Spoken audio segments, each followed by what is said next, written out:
በስመ አብ ወወልድ ወመንፈስ ቅዱስ አሐዱ አምላክ አሜን። በመንገድህ ይጠብቅህ ዘንድ ወዳዘጋጀሁትም ስፍራ ያገባህ ዘንድ እነሆ እኔ መልአክ በፊትህ እሰድዳለሁ።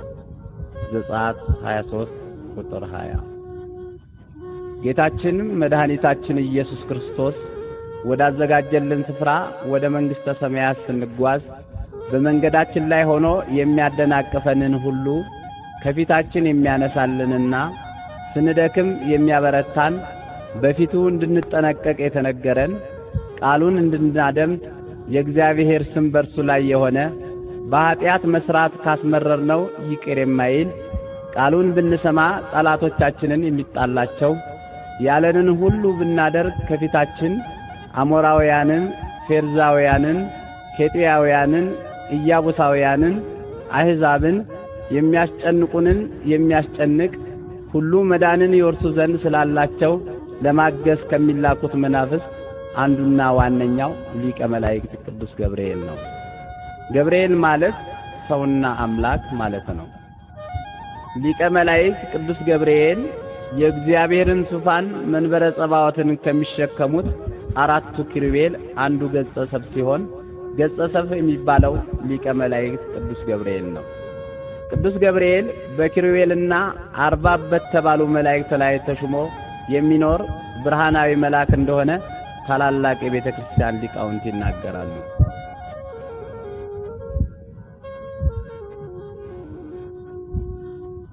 ሊቀ መላእክት ቅዱስ ገብርኤል ከኪሩቤል አንዱ ስለሆነ ቅሩበ እግዚአብሔር አሐዜ መንጦላይት ሰዓሌ ምሕረት በመሆኑ እኔ በእግዚአብሔር ፊት የምቆመው ቅዱስ ገብርኤል ነኝ ሲል ተናግሯል።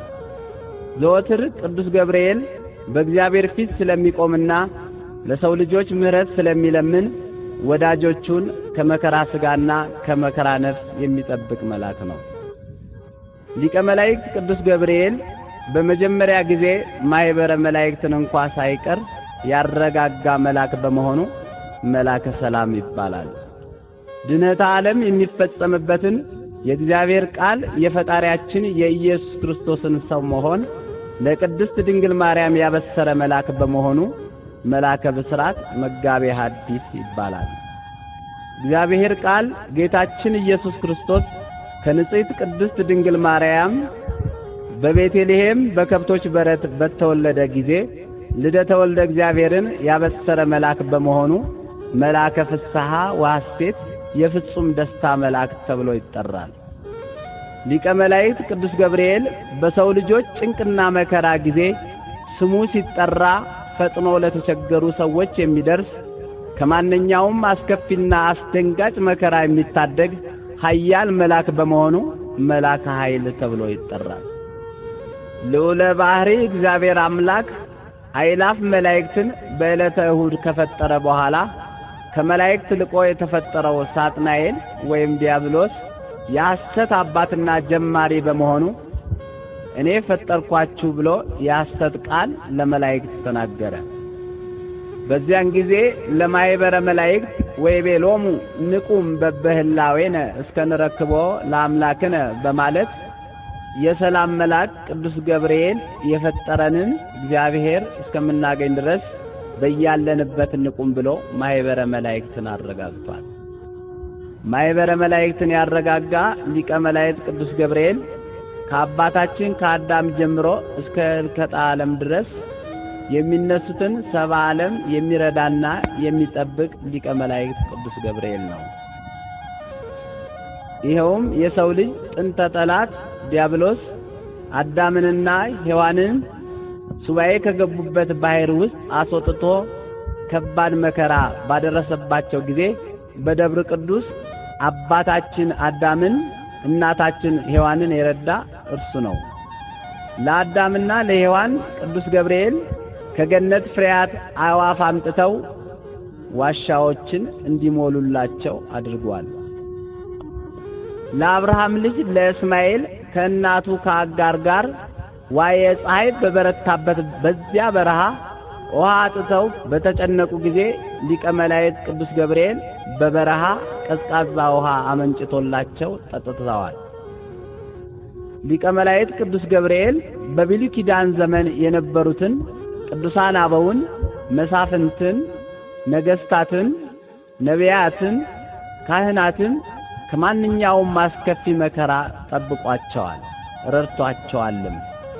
ነቢየ እግዚአብሔር ዳንኤል በአምልኮተ እግዚአብሔር በጸሎትና በስግደት ላይ በነበረ ጊዜ እንዲህ ሲል ተናግሯል።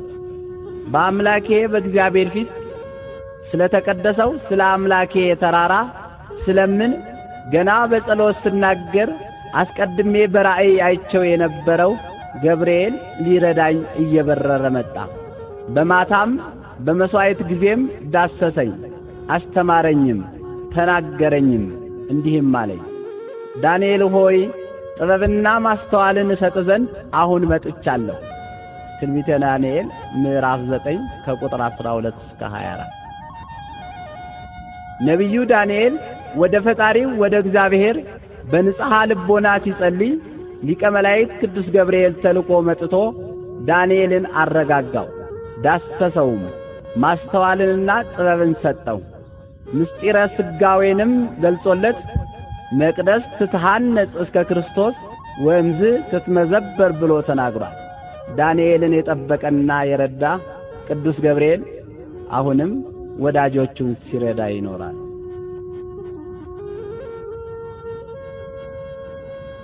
ከነቢዩ ዳንኤል ጋራ በፄዋዌ ወደ ፋርስ ባቢሎን ከኢየሩሳሌም የወረዱ አናንያ፣ አዛርያ፣ ሚሳኤል ወይም ሲድራቅ፣ ሚሳቅ፣ አብድናጎ ተብለው የሚጠሩ 3 ወጣቶች ነበሩ።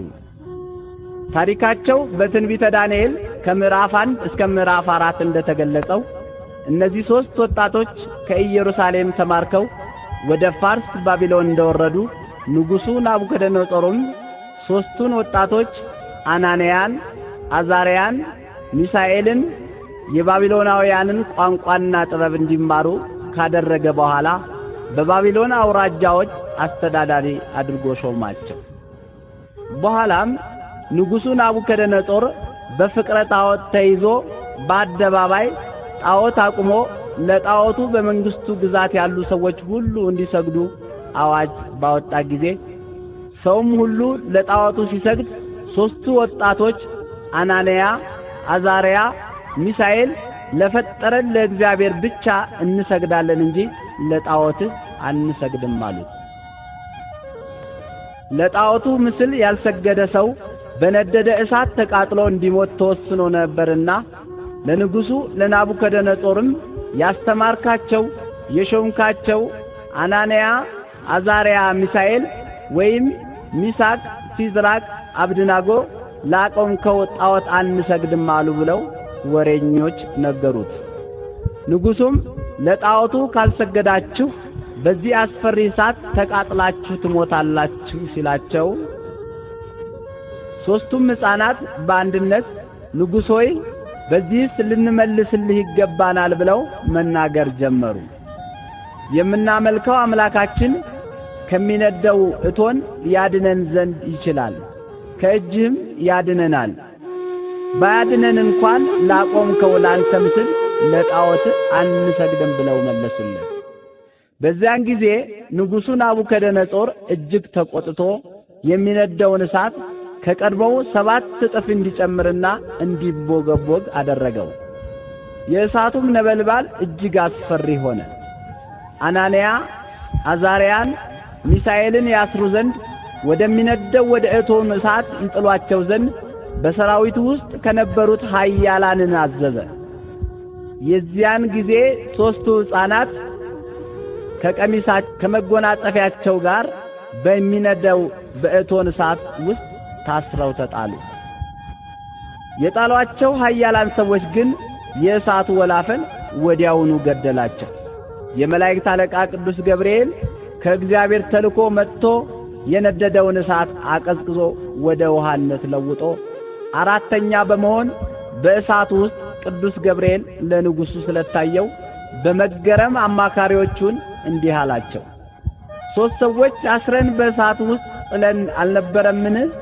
እነሆ እኔ የተፈቱ በእሳቱ መካከል የሚመላለሱ 4 ሰዎችን አያለሁ። ምንም አላቆሰላቸውም። የአራተኛው መልክ የአማልክትን ልጅ ይመስላል ብሎ መሰከረ። የዚያን ጊዜ ንጉሡ ናቡከደነጾር ወደሚነደው ወደ እሳቱ እቶን በር ቀርቦ እናንተ የልዑል ባሪያዎች ሲድራቅ፣ ሚሳቅ፣ አብድናጎ ኑ ውጡ ብሎ ተናገራቸውና የራሳቸው ጠጉር እንዳልተቃጠለች ሰናፊላቸውም እንዳልተለወጠ የእሳቱም ሽታ እንዳልደረሰባቸው አየ። ይህ ሁሉ የሆነው በቅዱስ ገብርኤል ጥበቃና ተራዳይነት ነው። ዛሬም በዘመናችን በአምልኮተ እግዚአብሔር በምግባር በትሩፋት የጸኑትን በቅዱስ ገብርኤል የተማጸኑትን ወጣቶች፣ እናቶች፣ አባቶች ሁሉ በዓለማችን ላይ ከሚነደው ከኤድስ እሳትና ከልዩ ልዩ መከራ ሲጠብቅ ይኖራል። በዘመነ ካህናትም ሊቀ ካህናቱ ዘካርያስ በቤተ መቅደስ ጸሎተ ዕጣን በሚያደርስበት ጊዜ በመሠዊያው በስተቀኝ ሊቀ መላእክት ቅዱስ ገብርኤል ተገልጾ ጾምህንና ጸሎትህን እግዚአብሔር ተቀብሎልሃል፣ ወንድ ልጅ ትወልዳለህ በማለት ልደተ ዮሐንስ መጥምቅን አብስሯል።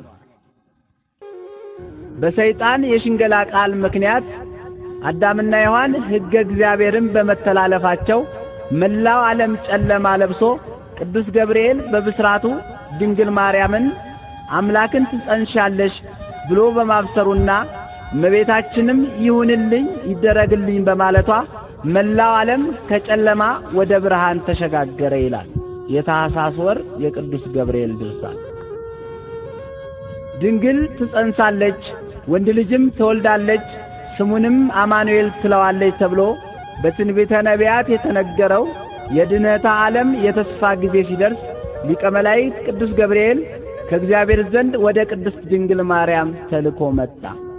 እመቤታችን ቅድስት ድንግል ማርያምም በመቅደሰ ኦሪት ሐርና ወርቁን እያስማማች ስትፈትል የቃለ እግዚአብሔር የፈጣሪያችን የኢየሱስ ክርስቶስ ልደትን አብስሯል።